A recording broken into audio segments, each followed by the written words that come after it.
අයිබෝන් අපි අදත් පෙරවදන සමය. පෙරවදන කියන්නේ ශ්‍රී ලංකාවේ තියෙන ප්‍රධානතම සාහිත්‍යමය වැඩසටහන අතරින් එකක්. බොහෝ විට සාහිත්‍යයට අඩු ඉඩක් ලෝකෙ වෙන් වෙනකොට අපි ඒකට වැඩි ඉඩක් වෙන් කරන්න තීරණය කළා. පැයක් විතර. සාහිත්‍යයට පැයක් වෙන් වෙනකොට සාහිත්‍ය හැදෙන්නේ මේ පොතපත් ලියවෙන්නේ භාෂාවෙන්. භාෂාව හැදෙන්නේ වචන වලින්, අකුරු වලින්. එතකොට අපි සාමාන්‍යයෙන් සංවේදනය පිළිබඳව කතා කරද්දී කියනවා ලෝකයේ සංවේදන ඉතිහාසයේ විශිෂ්ටතම හොයා ගැනීම මොකක්ද කියලා අපි ප්‍රශ්නයක් අහුවම ඒකට හම්බෙන උත්තරේ තමයි මේ හම්බෙන විශිෂ්ටතම උපකරණය භාෂාව. මොකද සංවේදනයේදී භාෂාව පාවිච්චි කරලා ඕනෑම දෙයක් කරන්න පුළුවන්. භාෂාව අතේ තියෙනවා නම් කරන්න බැරි දෙයක් නැහැ. ඉතින් ඒ නිසා මේ පොත්පත් ගැන, සාහිත්‍ය ගැන, සංස්කෘතිය ගැන කතා කරමින් ඉන්න අපි අද කතා කරන්න යන්නේ භාෂාව. මේ කොයි දේ වෙන්නත් භාෂාව ඕනේ. මේ සඳහා අද වැඩමවතාර කුරුපිටියේ අස්සජී තිස්ස අපේ හාමුදුරුවෝ අපි ගෞරව සම්ප්‍රයුක්තව දෙපාර්තමේන්ත පිළිගන්නවා අවසරයි හාමුදුරුවනේ. දැන් අපි අදත් ඉන්නේ කැලණි විශ්වවිද්‍යාලේ. කැලණි විශ්වවිද්‍යාලය කියලා කියන්නේ විද්‍යාර්ථීන් දහස් ගණනක් බිහි කරපු අපූර්ව විද්‍යා නිකේතනයක්. මේ සොඳුරු බිම් කඩ අද මේ මොහොත වෙනකොට නම් ටිකක් හිස් වෙලා තියෙනවා. මේ ළමයින් නැති තැනක් බවට පත් වෙලා තියෙනවා. මේ බිමෙන් බිහි වූ දහස් සංඛ්‍යාත විද්‍යාර්ථීන් අපිව අහගෙන නැති, අපිව බලාගෙන නැති. ඒ වගේම තවත් විද්‍යාර්ථීන් ලක්ෂ ගණනක් මේ බිමෙන් බිහි කරන්නට වාසනාව ශක්තිය මේ පින් බිමට ලැබේවයි කියලා ප්‍රාර්ථනා කරන ගමන් අපි අද ආයෙත් මේ කතා බහට එනවා. අපේ හැමදෙරෝනේ මේ භාෂාව කියන එක. සාමාන්‍යයෙන් අපි දන්නවා අපේ ඉතිහාසයේ ගත්තම අපි මුල් යුගයේදී නැත්තම් ලෝකෙ බිහි වෙච්ච දවසේ අපිට භාෂාවක් තිබුණේ නැහැ. අතින් පයින් රූප වලින් සංඥා වලින් තමයි අපි භාෂාව පාවිච්චි නොකර එකිනෙක අදහස් උමාරු කරගත්තේ. හැබැයි කොතන හරි තැනකදී අපිට භාෂාව හම්බ වෙනවා. මේ භාෂාව හම්බෙන එක කොහෙද අපිට මේ භාෂාව හම්බෙන්නේ? භාෂාවක් නිර්මාණය වෙන්නේ කොයි කාලෙද? ආරම්භයක් විදිහට අපි කතා කළොත් භාෂාව ඇත්තටම ඕක තවම විසඳගත්ත නැති ප්‍රශ්නයක්. ඒක තමයි මම අතර මේක ඇහුවෙත් මේ කොතනද මුලක් නැහැ අපි තාම මුලක් තාම හොයනවා. මොකද මානව භාෂාව ඇතුනේ කොහෙද කියන එක මම හිතන්නේ ඒක පහසු ප්‍රශ්නයක් නෙවෙයි උත්තර දෙන්න. මොකද මේ පිළිබඳව හොයන්නේ උදෙක් දැන් අපි අධ්‍යයනය කරන්නේ භාෂාව පිළිබඳව. ඒ කියන්නේ වාග් විද්‍යාඥයෝ විදිහට අපි යම් ප්‍රමාණයකට ඒ පිළිබඳව සාකච්ඡා කරනවා. හැබැයි තවම නිශ්චිත පිළිතුරක් හමු වෙලා නැහැ. නමුත් අපි විතරක් නෙවෙයි පුරාවිද්‍යාඥයෝ, ඉතිහාසඥයෝ, මානව විද්‍යාඥයෝත් මේ පිළිබඳව යම් යම් අධ්‍යයන කරනවා, හොයනවා. දැන් ඒ වගේ අධ්‍යයනයකදී අපිට හම්බ වෙන්නේ අපිට යම්කිසි නිගමනයකට එළවෙනවා නම් එළවෙන්න පුළුවන්කම තිබෙන්නේ සාක්ෂි සාධකත් එක්ක. කියන්නේ අපිට හිතලු විදිහට කියන්න බෑ මෙන්න මෙහෙම වුණා කියලා. එතනදී දැන් භාෂාත්මක සාධක යම් ප්‍රමාණයකට අපි පාවිච්චි කරනවා වාග් විද්‍යාවේදී. භාෂාව පිළිබඳව අධ්‍යයනය කරන විෂයක් විදිහට කවදද මේ භාෂාව ඇතුනේ කියන එක හොයන්න. පුරාවිද්‍යාත්මක ඊළඟට ඓතිහාසික වගේ මානව විද්‍යාත්මක සාධක ඔස්සේ මේ ගැන අධ්‍යයනය කරන නමුත් නිශ්චිතවම හඳුනගෙන නැහැ කවදද භාෂාවක් ලෝකේ ඇතුනේ කියන එක. නමුත් අපිට යම් යම් අධ්‍යයන ඔස්සේ සාකච්ඡා කරන්න පුළුවන්කම තිබෙනවා. දැන් භාෂා ඉතිහාසය ගැන අපි හොයාගෙන ගියොත් එහෙනම් දැන් අපි කතා කරන මේ භාෂාව සිංහල, ඉංග්‍රීසි, ප්‍රංශ, ජර්මන් වගේ භාෂා සියල්ලම ඇතුළත් වෙන භාෂා අපි කියනවා ඒකට භාෂා ගණයක් කියලා, ලැන්ග්වේජ් ෆැමිලි එකක් කියලා. ඒකේ මුල්ම භාෂාව අපි කියන්නේ ඉන්දු යුරෝපීය මූල භාෂාව කියලා. ඒ භාෂාව පාවිච්චි කරපු කාලයේ විදිහට සලකන්නේ ක්‍රිස්තු පූර්ව 6000 9000 වගේ කාලය. එතකොට හැබැයි ඒක කියන්නේ ආරම්භය නෙවෙයි. භාෂාවේ මුල නෙවෙයි මේ භාෂා ගණයේ මුල. භාෂා ගණයේ මුල. හැබැයි ඊටත් එහාට ඒ නිසා අපි හිතන යම්කිසි දවසක මිනිසා උත්සාහ කරා නම් තමන්ගේ හැඟීම් ඉදිරිපත් කරන්න අර සංකේත අනුසාරයෙන් ශබ්ද මාධ්‍යයෙන් කියන්නේ චිත්‍ර මූර්ති මගින් නෙවෙයි උච්චාරණ ශබ්ද පදනම් කරගෙන sannivedana කාර්ය කරන්න ආරම්භ කරපු දවස තමයි භාෂාවේ ආරම්භය කියන්නේ. ඒක නිශ්චිතවම මේ අවුරුද්දේ මෙන්න මේ වර්ෂයේ පටන් ගත්තා කියන එක කියන්න අමාරුයි. කියන්නේ එහෙම උත්තරයක් තවම හොයාගෙන නැහැ භාෂා ඉතිහාසය පිළිබඳව. ඔව් එතකොට අපි හඳුනන්නේ දැන් මේ අපි කතා කරේ ලෝකයට භාෂාව ආවේ කවද්ද කියන ප්‍රශ්නේනේ. හැබැයි දැන් මේ අපේ සිංහල භාෂාවටත් මුලක් තියෙනවා. අපි ඒක සම්බන්ධවත් විවිධ පර්යේෂණ සිද්ධ වෙනවා. මේක සම්බන්ධව දැන් පහුගිය දවස්වල මතුවෙච්ච සමහර සාක්ෂිත් එක බලන්න ගියාම අපේ ලිඛිත ඉතිහාසයේ පවා සමහර තැන්වලදී අපිට පේනවා අපි හිතනවට වඩා දුරයි කියලා. ඇත්තටම මේ සිංහල භාෂාව කොයිතරම්ද තරමයි. සිංහල භාෂාව දැනට තියෙන සාක්ෂි සාධක අනුව දැන් මම අර හැමතිස්සෙම සාක්ෂි සාධක කියන්නේ අපි ඒ වගේන් තොරව අදහස් ඉදිරිපත් කළොත් ඒක පුදු මතවාදයක් කියන අදහසක් විතරක් වෙන නිසා දැන් භාෂාවක මම එතනින් කියන්නම් ඒ කියන්නේ භාෂාවක ඉතිහාසය ගැන කතා කරනකොට අපිට කොහොමද කතා කරන්න පුළුවන් කියන එක පිළිබඳව. කියන්නේ අපිට එතනදී අවශ්‍යම කාරණයක් තියෙන ඒක තමයි සාක්ෂි කියන ඒවා. අපි නැත්නම් ඒවට කියනවා වාර්තා කියලා ඩොකියුමන්ට්ස් කියලා කියනවා. භාෂාවක ඉතිහාසය ගැන කතා කරනකොට ඩොකියුමන්ට්ස් අත්‍යවශ්‍යයි. වාර්තා අනිවාර්යයි. එතනදී අපිට ලේඛන වාර්තා පාවිච්චි කරන්න පුළුවන්. අපි ඒවට කියනවා written documents කියලා. එතකොට ඒ වගේ ශිලා ලේඛන තියෙනවා. සාහිත්‍ය මූලාශ්‍රය තියෙනවා. මේ වගේ සිංහල භාෂාවට අපි දැනට කියන්නේ ක්‍රිස්තු පූර්ව 3 වෙනි සියවසේ විතර ඉඳන් අපිට ශිලා ලේඛන තියෙන සිංහල භාෂාවේ ඉතිහාසය අධ්‍යයනය කරන්න. එතනින් එහාටත් මෑත කාලීනව හම්බ වෙච්ච ඇතැම් සාක්ෂි අනුව කියනවා ඊට එහාටත් ලේඛන වාර්තා තියෙනවා කියලා යම්. නමුත් දැන් තමයි සනාථ කරගන්න පුළුවන් වෙලා නැහැ. වෙලා නැහැ. ඒවා අදහස් විදිහට පරිශ්‍රණ විදිහට ක්‍රියාත්මක වෙනවා. ඉතින් අපිට සාමාන්‍යයෙන් කියන්න පුළුවන් කාරණේ තමයි ඇත්තටම අපි ගත්තොත් එහෙම දැන් සිංහල භාෂාව ඇති වුණේ ක්‍රිස්තු පූර්ව 3 වෙනි සියවසේම නෙවෙයි. ඊට එහා දිගු ඉතිහාසයක් තියෙන්න පුළුවන්. මුල හොයාගෙන ගියොත් එහෙම අපිට කරලා තියෙන පරිශ්‍රණත් එක්ක අපිට හම්බ වෙන්නේ සිංහල භාෂාව Hindu ආර්ය භාෂා ගණයේ භාෂාවක් කියන. කියන්නේ ඒක මුල යන්නේ පාලි සංස්කෘත කියන Hindu ආර්ය ගණයට තමයි සම්බන්ධ වෙන්නේ. සා ද්‍රාවිඩ භාෂා කුලයත් එක්කත් සිංහල භාෂාවේ ගනුදෙනුවක් තියෙනවද නැත්නම් ඒක එහෙම නැද්ද? සාමාන්‍යයෙන් ඒක මතවාදයක් අපි ගත්තොත් ඇත්තටම සිංහල භාෂාවේ ප්‍රභවය සහ ඒ ආශ්‍රිත කරුණු ගැන කතා කරන මේ එක් මතවාද දෙකක් තියෙනවා. ඔව් මතවාද දෙකක් තියෙන එකක් තමයි Hindu ආර්ය ප්‍රභවය කියන එක. අනිත් එක තමයි ද්‍රාවිඩ ප්‍රභවය කියන එක. හැබැයි අපි ගත්තොත් එහෙම මෙතන වැදගත් කාරණයක් තියෙන යහපු ප්‍රශ්නෙත් හොඳයි. අපි දැන් සිංහල භාෂාවේ ද්‍රාවිඩ ප්‍රභවය කියන එක, ඒ කියන්නේ දෙමළ මූලාශ්‍රය වීම කියන එක ගැන කතා කරනකොට අපි ගොඩක් ඉදිරිපත් කරන්නේ භාෂාවට මේ වාක්කෝෂය, ඒ කියන්නේ වචන තමයි ඉදිරිපත් කරන්නේ. අපි ගත්තොත් අපි මේ සෙරෙප්පු කියන්න පුළුවන්. ඔය වගේ වචන ගොඩාක් ඇවිල්ලා තියෙනවා දෙමළෙන් සිංහලට. හැබැයි දැන් අපි වාග් විද්‍යාවේදී සාකච්ඡා කරනවා විශේෂයෙන් ඔය ඓතිහාසික වාග් විද්‍යාව, historical linguistics වලදී අපි කතා කරනවා භාෂාවක ඉතිහාසය අපිට අධ්‍යයනය කරන්න බෑ ඒ ඔස්සේ. කියන්නේ ලෙක්සිකන් එක නැත්නම් අපිට කියන වාක්කෝෂය ඇසුරෙන් ඒක කරන්න බෑ. හේතුව තමයි සෑම භාෂාවකම තියෙනවා මේ අපි වට කියනවා මේ නිදන්ගත ශබ්ද ධර්මතා කියලා. ඒ කියන්නේ අපි ඒ නිදන්ගත ශබ්ද ධර්මතා කියන්නේ ඒවට අපි කියන්නේ මේ ප්‍රභවාත්මක ලක්ෂණ කියලා. ජෙනටික් ෆීචර්ස් කියලා කියනවා. ප්‍රභවාත්මක ලක්ෂණ භාෂාවක තියෙන. ඒ ප්‍රභවාත්මක ලක්ෂණ ගැන කතා කරනකොට මේ අපි වාග් විද්‍යාවේ කතා කරන එක කාරණයක් ඒකට අපි ඉංග්‍රීසියෙන් කියනවා underlying phonological rules කියලා නැත්නම් laws කියලා. මේ නිදන්ගත ශබ්ද ධර්මතා කියලා. ඒ කියන්නේ භාෂාවක් ඇතුලේ ක්‍රියාත්මක වෙන ශබ්ද පද, ඒ කියන්නේ ශබ්ද රටාවක් තියෙනවා.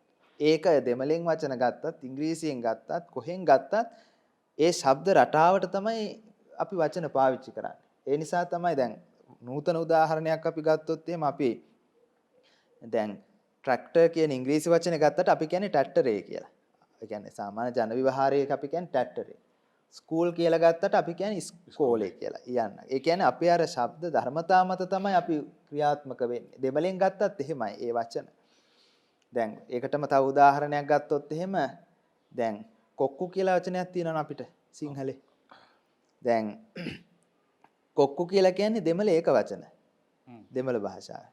සිංහලේ කොක්කු කියන්නේ බහුවචන. ඒ හේතුව තමයි අර සතා, සත්තු, යකා, යක්කු වගේ අපේ තියෙන අර වර්ණගේ මේ රටාව තියෙනවානේ. අපි ඒ විදිහට තමයි මේ වචනේ අරගෙන පාවිච්චි කරන්නේ.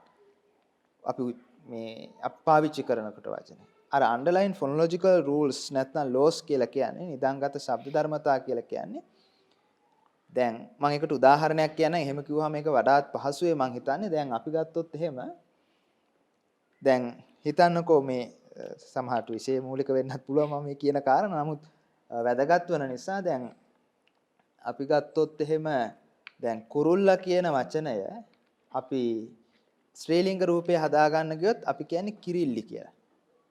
දැන් ඒක බැලූ බැල්මටම අපිට පේනවා එතන වෙනස් වෙලා තියෙන ස්වර. කුරුල්ලා කියන තැන ඌ ටික ඊ වෙලා තියෙන කිරිල්ලි කියලා. දෙමළේ තියෙනවා දැන් මැරම් කියලා වචනයක් තියෙනවා ගහට මැරම් කියලා. ඒක වර්ණගීමේදී එන්නේ මැරත් කියලා අර්ථය යන්නේ. ස්වර නෙමෙයි වෙනස් වෙන්නේ ව්‍යංජන වෙනස් වෙන්නේ. සිංහලේ වෙනස් වෙන්නේ ස්වර. මේ ඉන්දු ආර්ය භාෂාවල තියෙන ලක්ෂණය තමයි අර ජෙනටික් ෆීචර්ස් කියලා කියන ප්‍රභවාත්මක ලක්ෂණය නැත්නම් අර අන්ඩර්ලයින් ෆොනොලොජිකල් රූල්ස් කියන ඒවා ක්‍රියාත්මක වෙන්නේ ස්වර මූලිකව. ඒක පාලි සංස්කෘත සිංහල ඇතුළු ආර්ය ගණයේ සියලු භාෂාවන් වල පදනම තියෙන ස්වර මූලික. ද්‍රාවිඩ භාෂාවේ ඒක තියෙන්නේ ව්‍යංජන මූලිකව.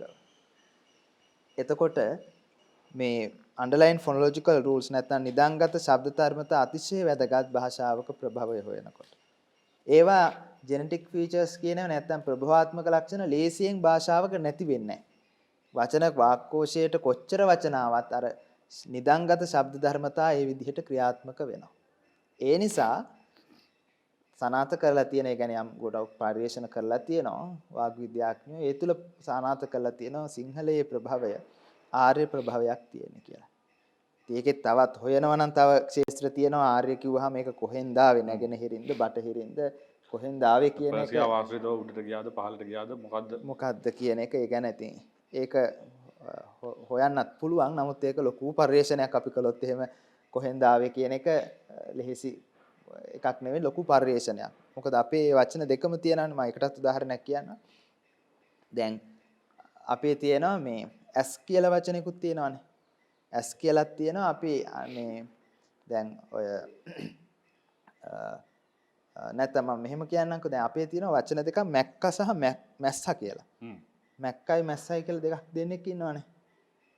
දැන් සංස්කෘතයේ මේකට තියෙන මක්ෂි කියලා. ඒක පාලි භාෂාවට එනකොට මක්ඛි කියලා කියන්නේ. මක්ෂි මක්ඛි කියන එක තමයි මැක්ක වෙන්නේ සිංහලට එනකොට. හැබැයි මක්ෂි කියන එක තව දිහාකින් එනවා. ඒ තාර්ය භාෂාවේ මච්චි කියලා. ඒක තමයි මැස්ස වෙන්නේ. ඔව්. එතකොට මේ මැක්ක මැස්ස කියන දෙකම තියෙනවා. එතකොට අපිට හොයන්න වෙනවා ඇත්තටම මේක කොහෙන්ද ආවේ? මැක්ක තැනින්ද හරි ගමන වෙලා තියෙන්නේ, මැස්ස තැනින්ද ඇවිල්ලා තියෙන්නේ. මැස්ස තැනින්ද ඇවිල්ලා තියෙන්නේ. දෙකම තියෙනවානේ. එතකොට අපිට හොයන්න වෙනවා සිංහල භාෂාව නැගෙනහිර ප්‍රභවයක්ද තියෙන්නේ, ආර්යම තමයි නැගෙනහිරද බටහිරද කියලා. එතකොට අර තියෙන සාධක පාවිච්චි කළා. එතනදිත් වැදගත් කාරණයක් තියෙනවා. මම එකක් කියන්නම්. මේ සාමාන්‍යයෙන් භාෂාවක ඉතිහාසය අපි හොයනකොට අපි පාවිච්චි කරන්නේ මේ පොදු ප්‍රවණතා, පොදු සංරක්ෂණ නෙවෙයි. පොදු ප්‍රවණතා කියන්නේ දැන් යම්කිසි භාෂා කලාපයක් තුළ පොදුවේ ඇති වෙන ලක්ෂණ තියෙනවා. සංස්කෘතයෙන් ප්‍රාකෘත ආදී ඉන්දියාවේ භාෂා ගණයක යම්කිසි පොදු ප්‍රවණතාවක් විදියට යම් ලක්ෂණයක් ඇති වෙලා තියෙනවා. ඒක තමයි වැදගත්. පොදු සංරක්ෂණ නෙවෙයි. පොදු සංරක්ෂණ කියන්නේ අපි සංස්කෘතයේ තියෙන බ අනිත් භාෂාවකත් බ විදිහටම තියෙනවා නම් ඒක පොදු සංරක්ෂණයක්. බ වෙලා තියෙනවා නම් කොහේ හරි ඒක පොදු ප්‍රවණතාවක්. අනේ පොදු ප්‍රවණතා තමයි අතිශයම වැදගත් වෙන්නේ භාෂාවක ප්‍රභවය හොයන්න. ඉතින් මෙහෙම හොයනකොට භාෂාව හොයන්න පුළුවන්. ඇත්තටම බැරි නැහැ. ඒකට ක්‍රමවේද තියෙනවා වාග් විද්‍යාත්මකව. මොකද ඒක ලොකු අධ්‍යයනයක්. දැනට සනාථ කරලා තියෙන සිංහල ඉන්දු ආර්ය ගණයේ භාෂාවක් මූලයේ හැටියට සංස්කෘත පාලි භාෂාවන් වලට සම්බන්ධ වෙනවා. එතකොට අපි හමුදුනේ දැන් මේ ඔය සංස්කෘත පාලි භාෂාවන් වලින් මේ භාෂාව පෝෂණය වුණා කියන කතන්දරයත් එක්ක එතකොට බ්‍රාහ්මී අක්ෂර සහ ඒවයින් මොකද්ද මේ අපිට ලැබෙන භාෂාවට ලැබෙන ආලෝකය සහ මොකද්ද ආරම්භය? ඔව්, ඒ ලේඛන ක්‍රමයේ ඇතිවීම සම්බන්ධව සිංහල භාෂාවේ ලේඛන ක්‍රමය ගැන කතා කරනකොට තමයි අපි බ්‍රාහ්මී අක්ෂර ගැන කතා කරන්නේ. එතකොට දැන් බ්‍රාහ්මී අක්ෂර ලංකාවේ මුල්ම ශිලා ලේඛන වල ලියලා තියෙන ලේඛන අපි සලකන්නේ බ්‍රාහ්මී අක්ෂර කියලා. ඒ වගේම ඒ සමගාමී සමහරට ඉන්දියාවේ තියෙන පුළුවන් අක්ෂර සම්ප්‍රදායක්, අක්ෂර ක්‍රමයක් තියෙන්න පුළුවන්. හැබැයි සිංහල භාෂාව ලියා දැක්වීමේදී අනුගමන ඒක සම්මන් කියන්නේ පුරාක්ෂර විද්‍යාව කියලා අපි කියන්නේ. ඒ යටතේ සාකච්ඡා කරනවා මේ ලේඛන ක්‍රමයේ සකස් වීමේදී ආපු බලපෑම. සමහරට අක්ෂර කලාව කියන එක ඉන්දියාවේ යම් ප්‍රදේශයක තිබිච්ච අක්ෂර කලාවක බලපෑම වෙන්න පුළුවන්. මොකද භාෂාවක ලේඛනය කියන එක වෙන්නේ පසු කාලීනවනේ. භාෂණේ කතා කිරීම තමයි මුලින්ම එන්නේ. ඒක වාර්තා කිරීම අරමුණු කරගෙන තමයි ලේඛන ක්‍රමය එන්නේ. එතකොට ඒකට විවිධ ප්‍රදේශවලින් හම්බෙච්ච රූප විදිහට තමයි අක්ෂර එන්නේ. ශබ්ද ලියා දැක්වීම තමයි අක්ෂරකින් බලාපොරොත්තු. ඒකට ඉන්දීය බලපෑම බ්‍රාහ්මී අක්ෂර වලටත් තිබෙන්න පුළුවන්. සමහර කෙනෙක් කියනවා ඒ බ්‍රාහ්මී අක්ෂර තියෙන සමහර අකුරු දේශීය වශයෙන් තිබුණු අක්ෂර කලාවක බලපෑම වෙන්න පුළුවන් කියලා. ඒවා සාමාන්‍ය මතවාදාත්මකව තියෙන කාරණා.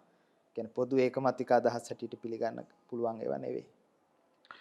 කොහොම නමුත් ඔබ වහන්සේගේ කෘති 3ක් මගේ අතේ තියෙනවා. සමහර විට මේ ඔබ වහන්සේගේ එකම කෘති 3 නෙමෙයි වෙන්නේ තවත් කෘති රචනා කරලා තියෙනවා. ඔව් තවත් තියෙනවා කිහිපයක් තියෙනවා. බෞද්ධ ආගමික කාර්යාශ්‍රිත පාලි භාෂා ව්‍යවහාරයේ වාග් විද්‍යාත්මක අධ්‍යයනයක්. ඒ වගේම වාග් විද්‍යා විමර්ශන ඉන්දු යුරෝපීය භාෂා ගණේ තුලනාත්මක ඉන්දු යුරෝපීය වාග් විද්‍යාව. අපේ හඳුනන්නේ මේ සියල්ලත් එක්ක බලද්දී අපිට තේරෙනවා ඔබ වහන්සේලා ඉන්නේ භාෂාවත් එක්ක. ඇත්තටම මේ භාෂාව භාවිතයේදී සාහිත්‍යයේදී භාෂාව භාවිතය ඉතාම වැදගත්. දැන් සාහිත්‍යයේදී මේ නිර්මාණවලට අවශ්‍ය කරන අමුද්‍රව්‍ය විදිහට අපි පාවිච්චි කරන්නේ භාෂාව. ඔබ වහන්සේලා කොහොමද දකින්නේ මේ සාහිත්‍යයේ භාෂාව භාවිතා කරද්දී අද ලංකාවේ මේ වෙනකොට? ඇත්තටම මේ මොන තැනකද අපි ඉන්නේ ඔබ වහන්සේට දැනෙන විදිහට? සාහිත්‍යයේ භාෂාව භාවිතා කිරීමේදී. නැත්නම් ඒකට මොන හරි වෙනම මිනුම් තියෙනවද? දැන් අපි සාමාන්‍යයෙන් ගත්තොත් එහෙම දැන් මම විශ්වවිද්‍යාලයේ උගන්වන විෂයක් ශාස්ත්‍රයේ වාග් විද්‍යාව. දැන් වාග් විද්‍යාවේදී අපි අධ්‍යයනය කරන්නේ භාෂාව පිළිබඳව. දැන් මම එතනින් පටන් ගන්නම්. මොකද භාෂාව පිළිබඳව අපි සාකච්ඡා කරන මාධ්‍ය දෙකක් තියෙනවා. ඒ කියන්නේ ඒක අධ්‍යයනයක් කියලා උනන කෙනෙකුට කියන්නත් පුළුවන් උපදේශාත්මක පදනමින් සහ විග්‍රහාත්මක පදනමින් කරන එකක්. කියන්නේ උපදේශාත් භාෂාව මේ විදිහට පාවිච්චි කළ යුතුයි මෙහෙම කරන්න සාම්ප්‍රදායික ව්‍යාකරණයේදී අපි උගන්වන්නේ අන්න ඒ ක්‍රමය. වාග් විද්‍යාවේදී අපි කතා කරන්නේ භාෂාව මෙන්න මෙහෙම පාවිච්චි කරනවා කියන එක. ඒ කියන්නේ අපි උපදේශාත්මකව ප්‍රවේශයක් ගන්නෙ නැහැ. ඒකට අපි කරන්නේ මෙන්න මේ විදිහට තියනවා කියන එක. එතකොට දැන් වාග් විද්‍යාත්මකව ගත්තාම දැන් සාහිත්‍යයක් ක්ෂේත්‍රය තුල සාහිත්‍ය තුලදී භාෂාව දැන් භාෂාව කියන්නේ ඇත්තටම අර කලින් කිව්වා වගේ මේ sannivedana උපකරණයක් නේ. භාෂාව උපකරණයක්. දැන් ඒ භාෂාව කියන උපකරණය පාවිච්චි කරන්නේ වෙනත් කාර්යයක් සිද්ධ කරගන්න. හැබැයි එතනදී අපි හිතුවොත් එහෙම මේ උපකරණය අපිට අවශ්‍ය කාර්ය කරගන්න බැරි වෙන එක ඉතාමත්ම දුෂ්කර වුණොත් එහෙම මේක පාවිච්චි කරන්න. අපි හිතමු තද බල විදිහට භාෂාවේ නීති රීති සකස් වෙලා තියෙනවා නම් කියන්නේ භාෂාව තේරුම් ගන්න අමාරු නම් සාහිත්‍ය රසය දුක්ති විඳින්න බෑනේ. කියන්නේ කවියක් කියවන එකෙන් අදහස් කරන්නේ යම්කිසි සාහිත්‍ය රසයක් විඳින්න නම් ඒකට භාෂාව බාධාවක් වෙන්න බෑ. එතනින් කියන්නේ භාෂාව මේ ඕන කෙනෙකුට ඕන විදිහට පාවිච්චි කරන්න පුළුවන් කියලා භාෂාව තුළ සම්මතයක් තියෙනවා. ඒ සම්මතය උල්ලංඝනය නොවන විදිහට භාෂාව පාවිච්චි කරන්න ඕනේ. හැබැයි අර භාෂාව අපි කියන්නේ මේ බාධාවක් ඇති කරන්න බෑ භාෂාව. එහෙම වුණොත් සාහිත්‍ය රසය භුක්ති විඳින්න බැරි වෙනවා. ඉතින් ලංකාවේ අපි ගත්තොත් එහෙම භාෂා භාවිතය තුළ සාහිත්‍යයේදී දැන් මට හිතන විදිහට අපිට කොටස් කිහිපයක් යටතේ මේක බලන්න පුළුවන්කම තියෙන අර මම වාග් විද්‍යාත්මක පදනමින් ගත්තොත් එහෙම අපේ තියෙනවා මේ ස්ටයිලිස්ටික්ස් කියලා රීති විචාරය කියලා රීති විචාරාත්මකව අපිට පුළුවන්කම තියෙන භාෂාවේ තියෙන විවිධ ශෛලීන් දිහා බලන්න රීතීන් පිළිබඳව. එතකොට අපිට සමහර විට ස්තර දෙක තුනක් දකින්න පුළුවන්. සමහර කෙනෙක් සම්භාව්‍ය ක්‍රමය පාවිච්චි කරනවා. සමහර කෙනෙක් මේ පාවිච්චි කරනවා සාමාන්‍ය ග්‍රාම්‍යම ලෙවල් එක මේ මට්ටම. සමහර කෙනෙක් ඒ අතරමැද අවස්ථාවක් පාවිච්චි කරනවා. හැබැයි එතනදී මම හිතනවා අපි මේ භාෂාව තියෙන මේ මට්ටම් බලනවට වඩා ඒ භාෂාව භාවිත කරන સંદર્ભය ගැන ටිකක් හිතන්න ඕනේ කියලා මට හිතෙනවා. මොකද අපි භාෂාවේ දැන් සාහිත්‍ය අපි හිතමු නවකතාවක කියලා භාෂාව. එතකොට නවකතාවේ චරිතයකට උචිත විදිහට තමයි භාෂාව පාවිච්චි වෙන්නේ. මොකද භාෂාව මෙවලමක් භාෂාව හැමතිස්සෙම අපි කියන්නේ භාෂාව කියන්නේ මානව අනන්‍යතාවක්නේ. එතකොට මේ මානව අනන්‍යතාව තුළ හැමතිස්සෙම තියෙනවා මේ පුජ්‍යල නිරූපණයක් තියෙනවා. ඒ කියන්නේ මම කතා කරන භාෂාවෙන් මාව නියෝජනය වෙනවා. ඒ නිසා අන්න ඒ හින්දා අපිට පුළුවන්කම ලැබෙනවා මේ සාහිත්‍යාත්මක ලේඛනයක් තුලින් අර කියන භාෂා විවිධත්වයේ දකින්න පුළුවන්කම තියෙන. ඒක මම හිතන්නේ අපේ දැන් තියෙන ලේඛනවල දකින්න තියෙනවා කියලා සාහිත්‍යාත්මකව. ඉතින් ඒක මේක දකින්න විදිහ අනු වෙනස් වෙන්න පුළුවන්. මොකද සාම්ප්‍රදායික ව්‍යාකරණඥයෙක් සමහර කෙනෙක් දෝෂ දර්ශනයට ලක් කරන්න පුළුවන්. වාග් විද්‍යාව හදාරන කෙනෙක් වාග් විද්‍යාත්මකව හිතන කෙනෙක් විදිහට මට හිතෙන්නේ භාෂාවේ විවිධත්වයක් අපිට මේ සාහිත්‍ය විවිධත්වය තුල දකින්න පුළුවන්කම තියෙනවා කියලා. හොඳයි අපි ටිකක් ශාස්ත්‍රීය කතා බහ කරනවා. මොකද අපි දන්නවා සාහිත්‍ය කියලා කියන්නේ එක්තරා ශාස්ත්‍රීය කලාපයක පිහිටි දෙයක්. මේ ශාස්ත්‍රීය කලාපයේ පිහිටි දේ අපිට අපේ අතට ආවට පස්සේ අපි ඒක පරිහරණය කරන විදිහ අනුව ඒක ශාස්ත්‍රීයද නැත්නම් ග්‍රාම්‍යද එහෙම නැත්නම් විදග්ධද කුමන මට්ටමකද පිහිටන්නේ කියන එක සම්බන්ධව අපිට නිගමන වලට එළවෙන්න පුළුවන්. හැබැයි මේ සාහිත්‍ය කියලා කියන්නේ ඔබට මට අපිට ඊටාම කිට්ටු දෙයක්. නමුත් පොත්පත් වල ඇතුලේ තියෙන මේ භාෂාව වාග් විද්‍යාත්මකව ਵਿਚාරන්නේ කොහොමද? වාග් විද්‍යාත්මකව හඳුනාගන්නේ කොහොමද කියන එක ගැනත් අපි වෙනම කතා කරන්න ඕනේ. ඒ නිසා තමයි අපි මේ කාරණා ටික මේ විදිහට කතා කරන්නේ. අපි ඒ කතා බහ මේ විරාමයෙන් පස්සේ තව ඉදිරියට කරගෙන යන බලාපොරොත්තු වෙන්නේ. ඔබට විරාමයකට සමු දෙනවා පොඩි වෙලාවකට. ආයෙත් අපි එනවා විරාමයෙන් පස්සේ පෙරවදන සමග මේ කතා බහට. හොඳයි අපි ආයෙත් පෙරවදන සමග අපි හඳුනන්නේ අපි දැන් මේ පොත් ගැන කතා කරමු. මේ මොකද්ද මේ කෘතිය? වාග් විද්‍යාව විමර්ශනයේ සිංහල භාෂාව සහ වාග් විද්‍යාව සම්බන්ධ ලිපි සංග්‍රහයක් කියලා තමයි මේ පොත නම් කරලා තියෙන්නේ. ගොඩගේ සහ සහෝදරයෝ සමාගමේ ප්‍රකාශනයක් වාග් විද්‍යා විමර්ශන අංක 1. මේ කෘතිය මොකක්ද අන්තර්ගතයේ මේ කොහොමද වැදගත් වෙන්නේ? වාග් විද්‍යා විමර්ශනයේ 1 කියන පොත අපි ගත්තොත් එහෙම ඒක මම ඇත්තටම ওই පොතේ තියෙන්නේ මම විවිධ අවස්ථාවන් වලදී ලියා දක්වපු ලිපි සංග්‍රහයක් තමයි ওই පොතේ ඇතුළත් වෙලා තියෙන්නේ. මූලික වශයෙන් ගත්තොත් එහෙම මේ භාෂාවේ තියෙන අපි වාග් විද්‍යාත්මකව භාෂාව ගැන සාකච්ඡා කරනකොට වැදගත් වෙන කරුණු විශේෂයෙන් සිංහල භාෂාව. දැන් වාග් විද්‍යාවේදී අපි කතා කරන්නේ භාෂාව ගැන. භාෂාව ගැන කතා කරනකොට අපිට භාෂාවක් අවශ්‍යයි. මොකද අපිට ඒකට සාක්ෂි සාධක හඳුනා ගන්න ඕන නිසා. ඒතකොට සිංහල භාෂාව පිළිබඳව කෙරුණු යම් යම් සාකච්ඡාවන් ඔය තුළ ඇතුළත් වෙලා තිබෙනවා. වාග් විද්‍යාත්මක විශේෂයෙන් මූල ධර්ම ඔස්සේ. දැන් උදාහරණයක් විදිහට ගත්තොත් එහෙම දැන් ওই පොතේ තියෙනවා සිංහල භාෂාවේ ඇතිවෙච්ච මේ ආකස්මික නාසික ශබ්ද පිළිබඳව තියෙනවා. ආකස්මික නාසික ශබ්ද කියලා කියන්නේ දැන් ගොඩාක් දුරට මම ඔය ලියලා තියෙන ලේඛන මේ භාෂා ඉතිහාසයේ ඓතිහාසික වාග් විද්‍යාව කියන ශාස්ත්‍රයට සම්බන්ධ ලිපි ලේඛන තියෙන්නේ. එතකොට ආකස්මික නාසික ශබ්ද කියන්නේ දැන් සාම්ප්‍රදායිකව තියෙන මතවාදයක් තියෙනවනේ සමග කියලා ලියනකොට සංඥකයත් එක්කද ලියන්නේ සංඥකේ නැතුවද ලියන්නේ. ඒක සමග කියලා සංඥකයත් එක්ක ලිව්වොත් එහෙම හරිද වැරදිද? ඔව්. කෙනෙකු කියනවා මේ වචනේ එන්නේ දැන් අපි කියමු නැත්තම් මග්ග කියන වචනේ එන්නේ මග්ග කියන එකේ. එතන මග්ග කියන වචනේ සංඥකයක් ආවේ කොහොමද කියලා කෙනෙක් ප්‍රශ්න කරනවා. ඒත් එක්කම තව කෙනෙක් කියනවා නෑ මං කියලා වචනෙකුත් තියෙනවා. මයන්නයි බිඳුව ඇලියන මං පාරට කියන මං මාවත් කියලා සංඥා බිඳුවක් තියෙනවා.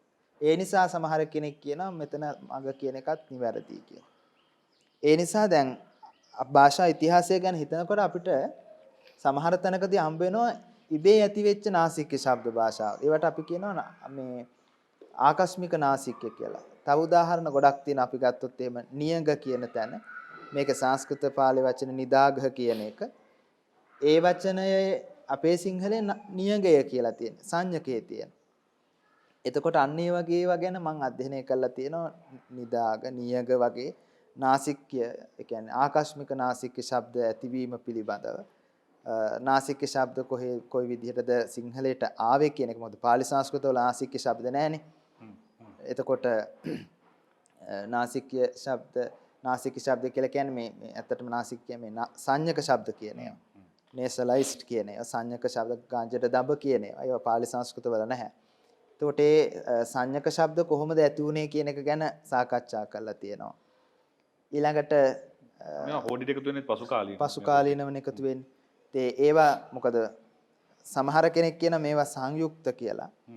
හැබැයි නමුත් වාග් විද්‍යාත්මකව අපි සාකච්ඡා කළාම ඒ වගේ දැන් ශබ්දයක අපි එකට කියනවා විස්තෘතිය කියලා යෙදීම දිහා බැලුවාම ඒවා සංයුක්ත විදිහට නෙමෙයි තනි ශබ්ද විදිහට භාෂාවේ විවහාර වෙනවා සංඥක ශබ්ද. ඒවා ගැන අපි උතනදී ඓතිහාසිකව ඇත්තටම සමකාලීනව නෙවෙයි ඓතිහාසිකව භාෂාවේ ඇතිවීම කොහොමද ඇති වුනේ කියන එක පිළිබඳව අපි සාකච්ඡා කරලා තියෙනවා. ඒ වගේ ලිපි ගණනාවක් ඕකේ තියෙනවා ඇයන් නැතිවීම පිළිබඳව. ඕකේ තියෙනවා මොකක්ද? අතන අපි හම්දුනා දැන් අපේ පළවෙනි හෝඩි සිද්ධාර්ථ සංග්‍රහ හෝඩියේදී ඇය නෑ නෑ. හැබැයි සිද්ධාර්ථ සංග්‍රහ හෝඩියෙන් පස්සේ ඇය නෑ එකතු වෙනවා. මේ මොකද්ද වෙන්නේ? ඔව් දැන් සිංහල භාෂාවේ ගත්තහම දැන් සමහර කෙනෙක් කියනවා සිංහලයේ විතරයි ඇයන්න තියෙන්නේ කියලා. නමුත් ලෝකේ සමහර භාෂාවල තවත් තියෙනවා. ඉන්දියාවෙන් භාෂාවලත් ඇයන්න තියෙනවා. ඇකාරය තියෙනවා. ඉංග්‍රීසියෙත් ඇයන්න තියෙනවානේ. මේ අක්ෂරයක් නැති වුණාට ශබ්දයේ තියෙනවා. සිංහල භාෂාව හැබැයි පාලි සංස්කෘතවල ඇයන්නක් නැහැ. ඒක සිංහලයේම ඇතිවෙච්ච ලක්ෂණයක් ඇයන්න. හැබැයි ඇයන්න සිංහල භාෂාවේ ඇති වෙන්නේ මුල් කාලීනව මේ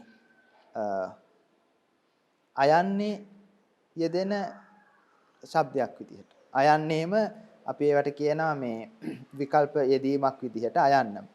ඒක වෙන්නේ දැන් අයන්න ඇත්තටම අයන්න නෙවෙයි අයන්න වෙන්නේ දීර්ඝ ආකාරය තමයි දීර්ඝ ඈ බවට පත් වෙන්නේ සිංහලේ මුල් කාලීනව. දීර්ඝ ඈකාරය තමයි දීර්ඝ ආකාරය තමයි ඈ බවට පත් වෙන්නේ. ඈ යන්න තමයි පස්සේ ඇයන්න වෙන්නේ. ඒ කියන්නේ සිංහලයේ මුලින්ම දැන් මම ඔකේ සාකච්ඡා කරලා තියෙනවා සිංහලයේ මුලින්ම ඇති වෙන්නේ ඇයන්න නෙවෙයි. ඈ යන්න දීර්ඝ එක. දීර්ඝ ඈකාරය ඇති වෙන්න ශබ්ද පරිසරයක් තියෙනවා. ඒ කියන්නේ එහා පැත්තේ යන්නක් හරි ඇයන්නක් හරි තියෙනවා නම් ආයන්න තියෙනවා නම් ඈ යන්නක් ඇති වෙනවා. ක්‍රිස්තු වර්ෂ 8-9 කාලේ සිංහලයට ඇතිවෙච්ච විශේෂ ලක්ෂණයක් තමයි සියලුම දීර්ඝ ස්වර රස්ව වෙනවා. අන්න ඈ යන්නත් ඇයන්න බවට පත් වෙනවා. ඊට පස්සේ නැවත වතාවක් දීර්ඝ ස්වර අමුතුවෙන් ඇති වෙනවා ආපහු 10 වෙනි සීවස් විතර එනකොට. එතකොට ආපහු ඇයන්නක් එනවා. ඒත් එකම ඇතිවෙච්ච කාරණයක් තමයි ඔය වචනවල අන්තිමට තිබිච්ච ස්වර ඔක්කොම හැලිලා යනවා. හල් ලකුරු මේ වචන ඇති වෙන්නේ ඒ කාලෙනේ. එතකොට අර ඇයන්න ඇතිවෙච්ච තිබිච්ච ශබ්ද පරිසරය නැති වෙලා යනවා. එතකොට කියන්න බෑ කොහෙන්ද මේ ඇයන්න ආවේ මොකද උනේ කියලා බෑ කියන්න. එදා ඉඳන් මේ ඇයනු ස්වාධීන වචන විදිහට මේ ශබ්ද විදිහට පාවිච්චි වෙන පටන් ගන්නවා. ඒක සිද්ධාර්ථ සංග්‍රහයට ඇතුළු වෙන්නේ නැහැ. සිද්ධාර්ථ සංග්‍රහය යොදලා තියෙනවා. හෝඩියට ඒ කාලේ අරගෙන තිබුණේ නැහැ ඈ යන දෙක අරගෙන තිබුණේ නැහැ. ඒකට හේතුව වෙන්න පුළුවන් ඒ කාලේ තිබිච්ච සිද්ධාර්ථ සංග්‍රහ ව්‍යාකරණ කරුවා ගුරු කොටගත් ව්‍යාකරණ වල නොතිබීම වෙන්න පුළුවන්. සමහර විට දැන් භාෂාවක හෝඩියට ඇතුළත් කරන්න ඒ શબ્දය ස්ථාවර වෙන්න ඕනේ. ඒ යම් කිසි පදනමක් මත තමයි ව්‍යාකරණය සංග්‍රහ කරන්නේ. එතකොට ඒ පදනමදී ඒක නොවැදගත් විදිහට සැලකෙන්න පුළුවන්. වැඩි නම් මත් වැඩි අඩු නම් මත් අඩු ඒ විදිහටනේ ඇයන ගැන කියන්නේ සිද්ධාර්ථ සංග්‍රහ කතුවරයා. ඒ නිසා ඔහු ඒක ඇතුළත් කරන්නේ නැහැ. නමුත් ඒ શબ્ද දෙක පාවිච්චි කරලා තියෙනවා සිංහල භාෂාව. ඒ විදිහට තමයි අපේ භාෂාවේ ඇයන්න ගැන අපි දැනගන්න. මොකද අයන්න ගැන දැනගත්තට ඇයන්න ගැන නොදැන හරියන්නේ නැහැ. අපි කියනවා අයන්න ඉඳන් දැනගන්න ඕනේ. එහෙම තමයි භාෂාවක් දැනගෙන ඉන්න ඕනේ. දැන මේ භාෂාවක් එක්ක ගනුදෙනු කරන්න බෑ. ඒ වගේම තව ඔබ වහන්සේගේ කෘතියක් තියෙනවා ඉන්දු යුරෝපීය භාෂා ගණය. තුලනාත්මක ඉන්දු යුරෝපීය වාග් විද්‍යාව කියන කෘතිය. මේ ඉන්දු යුරෝපීය භාෂා ගණය කියන කෘතිය මොකක්ද අපි හඳුනන්නේ? ඉන්දු යුරෝපීය භාෂා ගණය කියන පොතේ තියෙන්නේ දැන් අපි අද කතා කරන ඉංග්‍රීසි, සිංහල, ප්‍රංශ, ජර්මන් ඇතුළු භාෂා 100 ගණනක එකතුව තමයි භාෂා ගණන ඉන්දු යුරෝපීය භාෂා ගණන. මේ ඔක්කොම එකට සම්බන්ධයි. ඒ කියන්නේ සිංහල ඉංග්‍රීසි සම්බන්ධයි කියන එක නෙමෙයි ප්‍රභවය විදිහට ගත්තාම ආරම්භයේ විදිහට ගත්තාම එක මූලයකින් තමයි ඇති වෙලා ඇවිල්ලා තියෙන්නේ. අපි මේ මූලය ගැන කියනවා ඉන්දු යුරෝපීය මූල භාෂාව කියලා. ඒ භාෂාව බෙදිලා ඇවිල්ලා ග්‍රීක්, ඔය අපි හිටයිට්, ටොකේරියන් ආදී වශයෙන් ගොඩාක් 10ක් තියෙනවා. ඒ 10 යටතේ තමයි වෙයිලා තියෙන්නේ. ජර්මනික් ආදී වශයෙන්. දැන් මම සරල උදාහරණයක් කියන්නම්. දැන් ඉංග්‍රීසි අපිට හම්බ වෙනවානේ ඩෙන්ට් කියලා වචනයක්. ඩෙන්ටිස්ට් දන්ත වෛද්‍යවරයාට කියන්නේ. සංස්කෘතයේ තියෙන්නේ දන්ත් කියලා. ඒ සම්බන්ධතාව. ඒක එන්නේ ජර්මන් භාෂාව. ජර්මන් වල තියෙන්නේ ඩෙන්ට් කියලා එකක්. එතකොට මේ හැම භාෂාවක් අතරම සම්බන්ධතාව තියෙන යම් ප්‍රමාණයකට අපිට තහවුරු කරන්න පුළුවන්. දෙනකොට වෙනස් වුණාට සිංහල ය සංස්කෘතයටල සංස්කෘත ඉන්දු යුරෝපීය මූල භාෂාවට සම්බන්ධයි. ඉංග්‍රීසි ජර්මන් භාෂාවට ගිහිල්ලා ජර්මන් සම්බන්ධයි ඉන්දු යුරෝපීය මූල භාෂාවට. ඔය විදිහට මේ භාෂා සියල්ලම මුල හොයාගෙන ගියොත් එහෙම එකකට තමයි සම්බන්ධ වෙන්නේ. හැබැයි ඒක නිකන් හිතලා කියන එකක් නෙවෙයි. ඒ භාෂාවන් අතර දැන් මම කිව්වේ ඉංග්‍රීසි භාෂාවේ ඩෙන්ට් කියන එකයි ඒක ජර්මන් භාෂාව පැත්තෙන් සංස්කෘත භාෂාවත් එක්ක සම්බන්ධයි දන්ත කියන වචනයත් එක්ක. අපේ තියෙන දත් කියලා සිංහලේ එනකොට. ඒතකොට මේ වචනත් එක්ක යම් සම්බන්ධතාවක් තියෙනවා. ඒ සම්බන්ධතාවය හැබැයි විධිමත් ඉබේ ඇති වෙච්ච ඒවා නෙවෙයි. හැමතිස්සෙම අපි මෙතනදී විධිමත් සම්බන්ධතාව කියන එක තමයි පාවිච්චි කරන්නේ. දැන් උදාහරණයක් ගත්තොත් දැන් සිංහලේ වතුර කියන එකයි ඉංග්‍රීසියේ වෝටර් කියන එකයි සම්බන්ධයක් පේනවා. හැබැයි විධිමත් සම්බන්ධතාවක් නෙවෙයි ඒක. ඒවට අපි කියන්නේ මේ ආකස්මිකව ඇති වෙච්ච සම්බන්ධතාවක්. දැන් අපේ හැමදෙරෝනේ මේ විධිමත් සම්බන්ධතාවයක් ඇත්තටම ඇති වෙන්නේ කොහොමද? දැන් උදාහරණයක් ජර්මනියේ පාවිච්චි කරන ඩෙන්ට් කියන වචනේ ඉංග්‍රීසි වචනේ හැදෙන්නේ. ඒකෙන් සංස්කෘත වචන හැදෙන්නේ. දැන් මේක විද්‍යාත්මකව කොහොම වෙතත් සාමාන්‍ය සරලව අපිට තේරෙන්න ඕනේ අරයා කියන කහන් ඉඳලා මෙයා කිව්වා වෙන්න බෑ. එක්ක මේගොල්ලෝ මේක කතා කරනකොට මේගොල්ලෝ මේක කතා කරන්න යනවා. නැත්තම් ඒගොල්ලන්ගේ මේගොල්ලෝ පුරුදු වෙනවා. එහෙමද වෙලා තියෙන්නේ? නැත්තම් මොකද්ද මේ විධිමත් ක්‍රමේ කොහොමද මේ භාෂාව හැදෙන්නේ? ඒක මෙහෙම කියන්නම. දැන් භාෂාවන් අතර සම්බන්ධතා ඇති වෙන්න පුළුවන් හේතු කිහිපයක් තියෙනවා.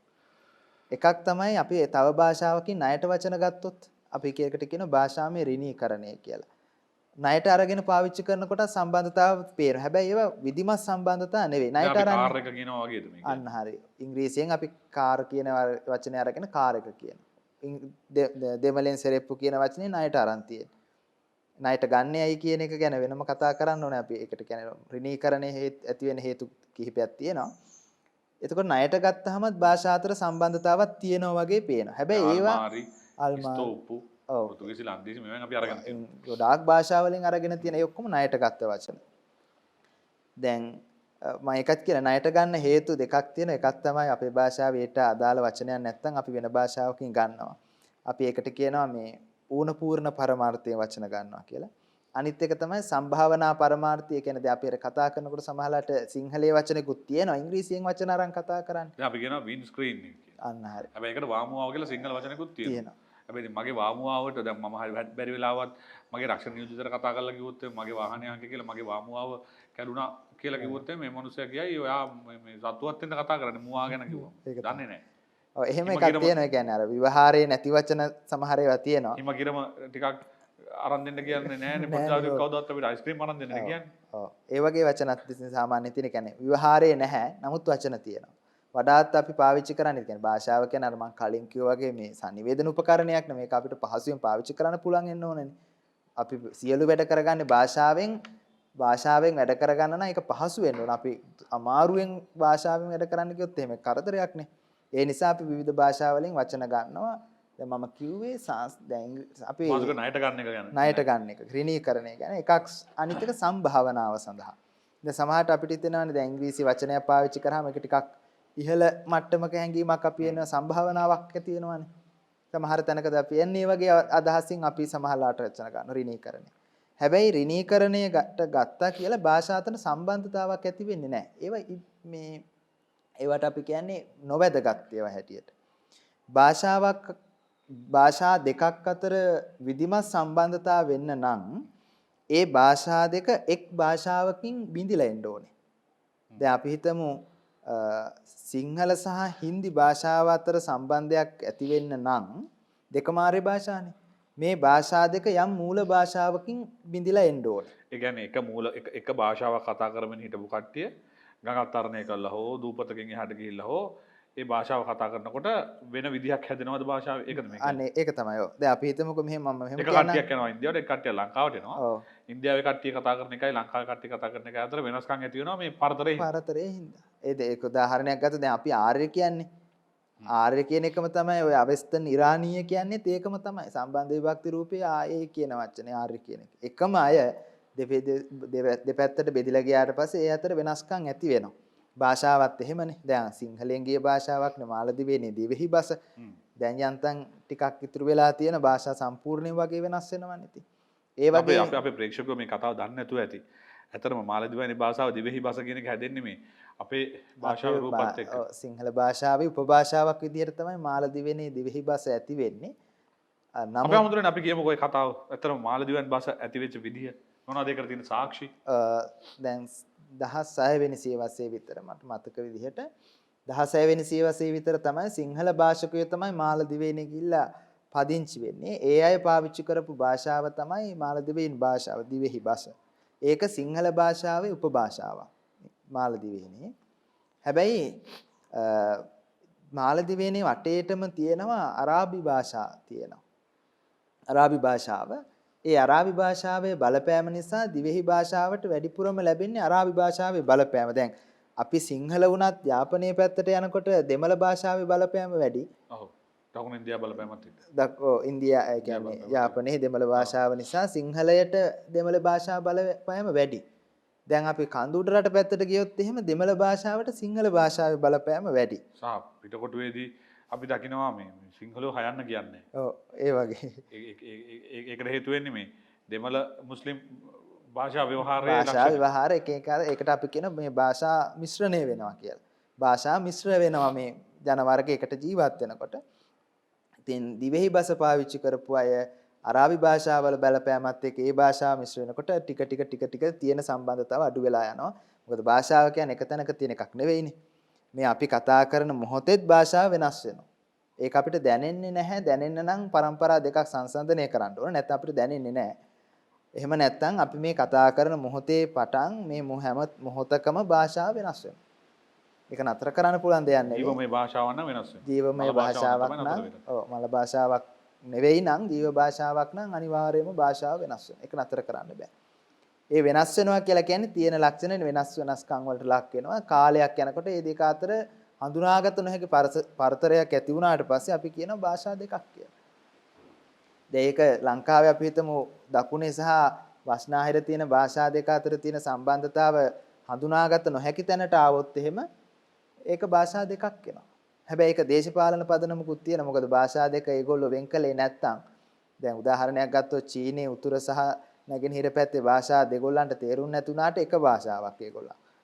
දේශපාලනික වශයෙන් ඒගොල්ලෝ වෙන් කරගෙන නැහැ. නමුත් එහෙම හඳුනාගත නොහැකි තැනට ආවොත් එහෙම භාෂා දෙකක් බවට පත් වෙනවා. ඒක අපි හඳුනන ප්‍රාදේශීය උපභාෂා ප්‍රාදේශීය විවහාර. සහ කර්මාන්තාශ්‍රිත උපභාෂා නිර්මාණය වෙනවනේ. ඔව්. දැන් මේ උපභාෂා නිර්මාණය වීමද ඔබ වහන්සේ ඔබ කියන්නේ චීනෙ සිද්ධ වෙලා තියෙන්නේ. චීනෙත් ඒකම තමයි. සිද්ධ වෙලා තියෙන්නේ දැන් චීනේ භූමිය දැන් භාෂාවක උපභාෂා ඇති වෙන්න පුළුවන් හේතු ගොඩක් තියෙනවා. එකක් තමයි භූගෝලීය හේතු තියෙන්න පුළුවන්. දැන් අපි හිතමු කට්ටියක් ජීවත් වෙන්නේ කඳු මුදුනක ජීවත් වෙන තානික් කට්ටිය පල්ලෙහා ජීවත් වෙනවා. ඒගොල්ලෝ එනවා අඩුයි. එනවනට සම්බන්ධතාව අඩුයි.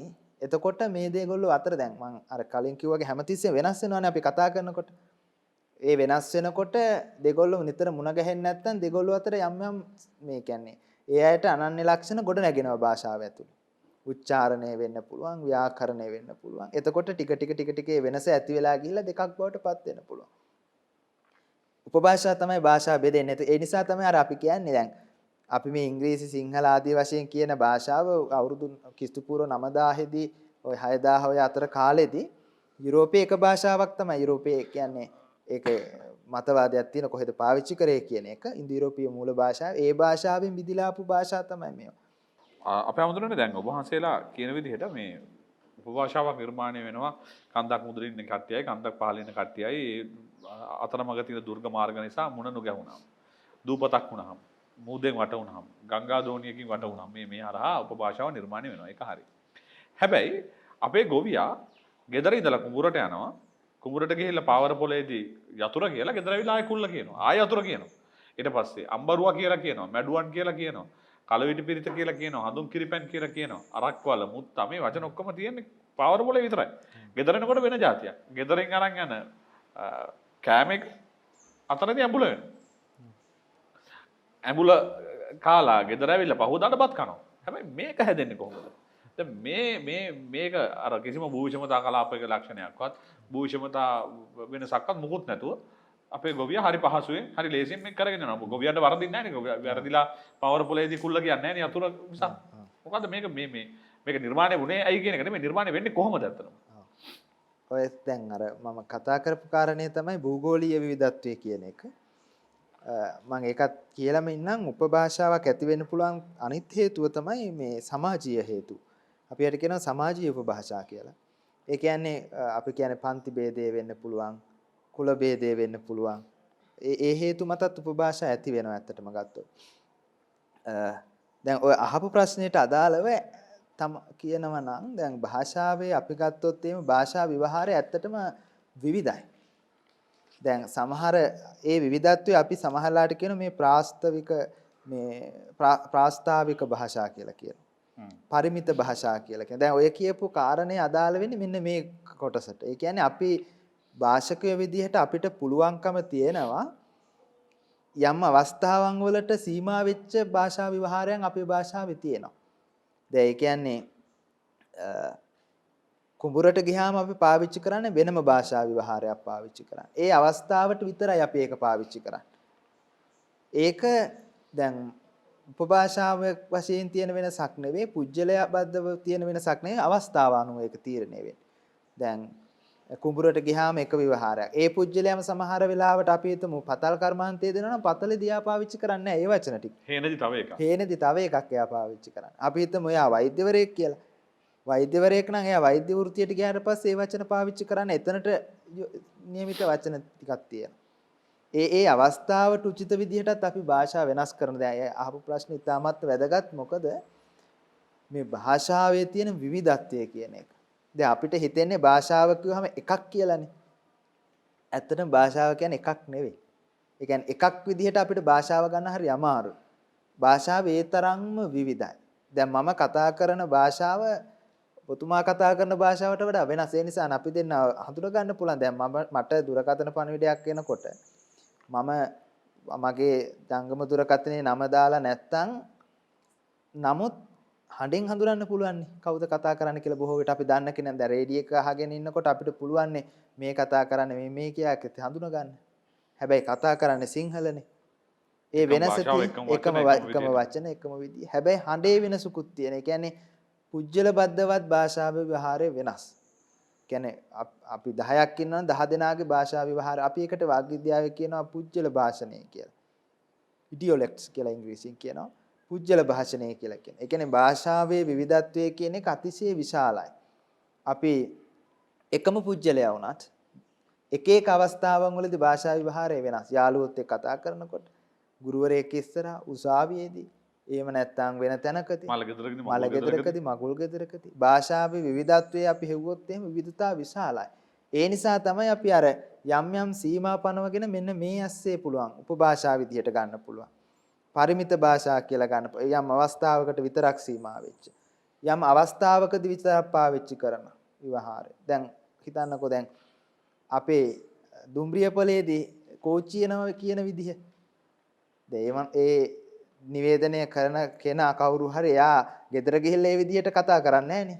හැබැයි ඒ අවස්ථාවේ තමයි එයා ඒ විදිහට කතා කරන්නේ. ඒක යම්කිසි හේතුවක් මත සමහරලාට මේ පළවෙනි කෙනා කතා කරපු විදිය එයා මේකේ විශේෂත්වයක් නෙමෙයි මේක එයා කියන කතා කරන දේ වෙන්නේ. එයා කතා කරපු ඒක තමයි මේකේ රිද්මේ වඩ පත් වෙලා තියෙන්නේ. දැන් ඒක මම සමහරට ඒක ඇත්ත වෙන්නේ නැති දුම්රිය පොලක ඉන්නකොටම වයසක කෙනෙක් කියපු කතාවක්. එතුමා කියනවා මේ කියන එක අපිට තේරෙන්නේ නැහැ. මේක අර සිංහල මව් භාෂකයෝ නොවන අය මේ වගේ ඉන්දියා වැඩ කරන්නේ. ඒගොල්ලෝ තමයි මේ විදියට කිව්වේ. දැන් ඒක මේ සම්ප්‍රදායක් විදිහට ඒ විදිහටම තමයි දැන් මේ දිගටම කියාගෙන යන්නේ කියලා. ඒක දැන් පළවෙනි දවසේ නොතේරිච්ච එක දවදුරටත් මේක නොතේරිය යුතුයි කියන තැනට තමයි මේගොල්ලෝ හිතන්නේ මේකේ විදිය මේක වෙයි කියලා. ඔව් ඒක විදිහ කියලා කියන්නේ දුම්රිය පොලේදී දැනුම් දීම කරන විදිහ කියලා. ඒක මුලින් කියපු අයගේ සිංහල මව් භාෂකයෝ නුනාම හඬේ වැඩි වෙනසක් තියෙනවා. අපි දෙමළ භාෂකයෝ නම් ඒගොල්ලෝ සිංහල කතා කරනකොට වෙනසක් තියෙනවානේ. ඒ වෙනස තමයි සම්ප්‍රදායක් විදිහට කොට නැගෙන. ඒ වගේ වෙනස තමයි අද පිටකොටුවේ සහ මේ පිටකොටුව ආශ්‍රිතව ජනශ්‍රුතික බලුවම අපිට ඒගොල්ලන් ව්‍යවහාරය ඔය හයන්න පාවිච්චි නොකරන්නේ. ඔව්. මහත්ය වෙනකොට මහත්ය ඒ වගේ ව්‍යවහාර හරියට තියෙනවා. හය වෙනුවට අය කියන්නේ. ඔව්. භාෂාවේ අර අපි මේ කියන විවිධත්වය කියන එක ඉතාමත් විශාලයි භාෂාව තුළ. ඒක ඉතින් තාම පැතිරිච්ච ශේෂ්ත්‍රයක් විවිධතා හඳුනා ගන්න ගියොත් එහෙම සෑම තැනකදී. ඇතරම මේ කාරණා ටික ඔබ සාහිත්‍යයේ නියැලෙන කෙනෙක් නම් අපි දන්නවා සාහිත්‍ය වැඩසටහනක් ඇතුලේ අපි කතා කළ යුතුයි පොත්පත් ගැන. පොත්පත් ගැන වගේම භාෂාව ගැන. භාෂාවේ රිද්මය ගැන. ඔබ භාෂාව භාවිතා කරන්නේ කොහොමද? ඔබට භාෂාවක් තියෙනවා. ඔබ භාෂාව පටන් ගත්තේ කවද්ද ඉගෙන ගන්න? උපන් දවසේ සිට අපි භාෂාවක් කතා කරන්නේ නැහැ. අපි මේ ලෝකෙට ඇවිල්ලා ටික කාලයක් යනකොට අම්මගෙන් තාත්තගෙන් වචන ටිකක් අහුල ගන්නවා. ඒ වචන ටික එකතු කරලා අපිට භාෂාවක් හදාගන්න සාමාන්‍යයෙන් අවුරුදු 4-5ක් යනවා. හැබැයි 4-5ක් ගියාට පස්සේ අපි ස්ථාවර භාෂාවක් සහිත මිනිස්සු බවට පත් වෙනවා අපිත් නොදැනම. ඒ භාෂාවට හැමදාම වචන එකතු කරගන්නවා. අදත් වචන අපිට එකතු වෙනවා. අදත් වචන හම්බ වෙනවා. අදත් සමහර විට ඔබට මේ වැඩසටහන බලාගෙන ඉන්නකොට සමහර වචන ටිකක් ඔබේ වාක්කෝෂයට එකතු වෙන්නේ නැති.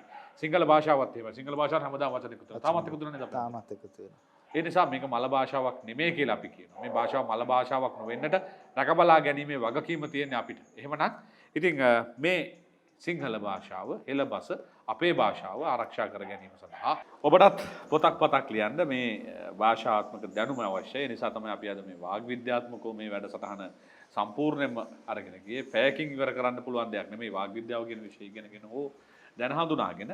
නමුත් මේ කෘතීන් ගැන මම කතා කරා. අපේ හාමුදුරන්ගේ පොත් තියෙනවා වාග් විද්‍යාව විමර්ශන කෘති.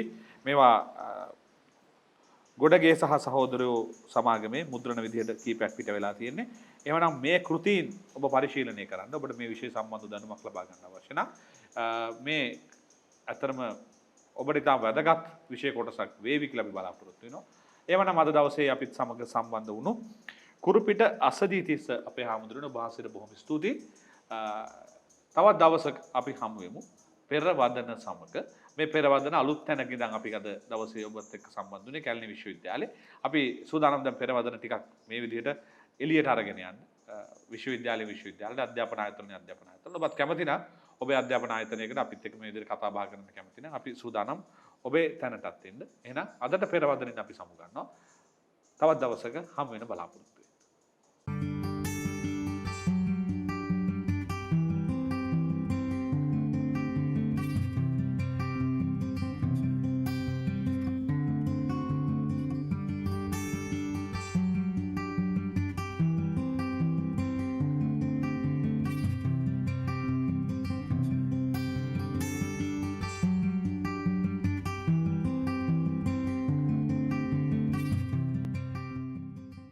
මෙවැනි වටිනා වැඩසටහන් නැරඹීමට ජයමග TV YouTube නාලිකාව සබස්ක්‍රයිබ් කර සීනුව ලකුණ ක්ලික් කරන්න.